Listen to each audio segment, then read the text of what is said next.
My name's Nick. I started Nick's Electronics Repair about a decade ago, and since then we've fixed over 26,000 devices. In today's video, I'm going to show you how to fix a Synology server with model number RS815RP+.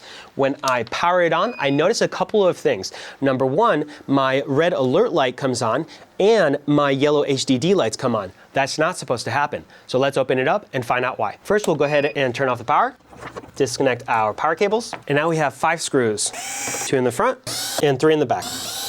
The shell now slides forward and up. And now I'd like to focus on our main board. I want us to focus on this corner of the motherboard next to the CMOS battery. And the reason for is because this connector that is unpopulated here, pin number 6, which is the 3rd pin on the top row here, is going to be our clock line signal. So we're going to go ahead and put our ground to the chassis ground. I'm going to put my probe on the 3rd pin. Let's plug in our unit. All right, let's go ahead and take a reading here. All right, so this is our current clock signal, and it's very noisy. This is not a very good signal. Let me see if I have perhaps bad ground.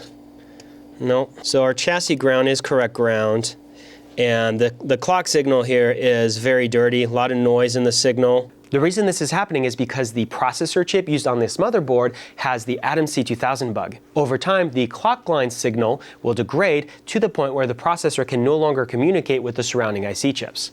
One way we can confirm this is by installing a 100 ohm resistor on pins 1 and 6, which is that clock line signal. I have my 100 ohm resistor here. We're going to put it in pin 1 and 6. We're going to go ahead and hook in the oscilloscope probe again. We'll go ahead and plug in the unit, and let's take a reading. That looks a lot cleaner. Now, it doesn't actually look all that good of a signal, but it looks a lot better. And if we take a look at the front, my alert light is not on, my HDD lights are not on. This is good. Let's wait just a minute to see if the unit is able to boot. Okay, we just heard a beep, and my status light is now on. So our unit has just booted up. Maybe someone who has more experience with an oscilloscope can help us out in the comments, but my understanding is that we don't want to see the signal rising this high before dropping, then rising again all the way to the crest. This could cause surrounding components to think 2 time cycles have gone by when only 1 has. So we'll replace the processor, we'll recheck our signal, and see what we get. To remove the motherboard, we're going to go ahead and unscrew these 2 screws. And now we should actually be able to slide this out. Before we do our processor replacement, we are going to have to prep this board a little bit, starting by removing this shroud. I have a VGA port here with a couple screws. We're going to go ahead and unscrew those. And then this plug just pulls out. We're going to wiggle it. The reason we wanted to remove this port is because there is a screw right here, which is hidden underneath that port. Next, we can go ahead and unscrew that screw, along with the other one right over here. Now this just comes out. Next, we're going to want to remove our DOM, the daughter board over here. We're going to do it from the bottom. We're going to pinch the plastic clip, and we're going to do that with needle nose pliers and push it through. On the front, we just wiggle it off. We're going to do the same with our heatsink here. Again, we have 2 plastic clips, so we're going to pinch them. Now, these have a spring on the front, so they will just pop through. Of course, we'll remove the RAM as well. And lastly, we're going to remove our CMOS battery here. In order to remove and replace this processor chip, we are going to have to get to very high temperatures in order to melt the solder that connects the PCB to the chip itself. That means the electrolytic capacitors next to the chip are going to get very hot and potentially damaged if we don't protect them. For this part, I'm going to be using the aluminum tape. And this should reflect the heat off and away from these sensitive components. And to be safe, I'm going to put 2 layers. All right, the board is now ready for a chip replacement.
I didn't reinstall any RAM. I don't have my CMOS battery. I don't have the small daughter board DOM right here either, but we're gonna go ahead and plug it in anyways, just to double check and see what our symptoms are now that we've replaced the processor. Both power cables are plugged in. I'm applying power. Our green status light is flashing here. My alert light is not coming on, and neither are any of the drive lights. So it does seem like it's going to be working. I just wanted to do that pre-check before I reinstalled everything. I've removed the original thermal paste off of the heatsink, and of course we have a clean slate on the processor. We're going to go ahead and put some MX-4. And before we lock it in, we're just going to put a little pressure, make sure we have a good spread, and we do. All right, now we can go ahead and lock it in. Next, we'll go ahead and install our RAM stick back in. Now I am taking the opportunity to put a brand new CMOS battery. Of course, our DOM next. And before we put the VGA and shroud back on, let's do a final test. So same as before, we'll go ahead and use the chassis as our ground. After our CPU replacement, it looks like our trough to peak is only about 1.5, maybe 1 1/3 instead of 2 full quadrants. So we have reduced the distance between the peak and trough here. However, this over here is a little bit more pronounced.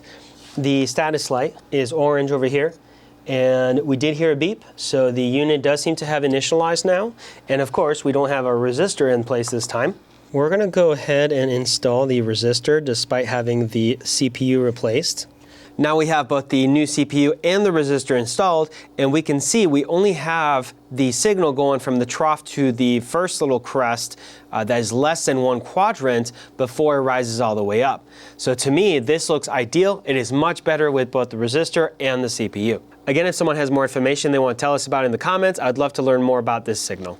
So now as our final repair, we'll go ahead and solder in that resistor. So here is our connector. We're going to feed the resistor again through pins 1 and 6.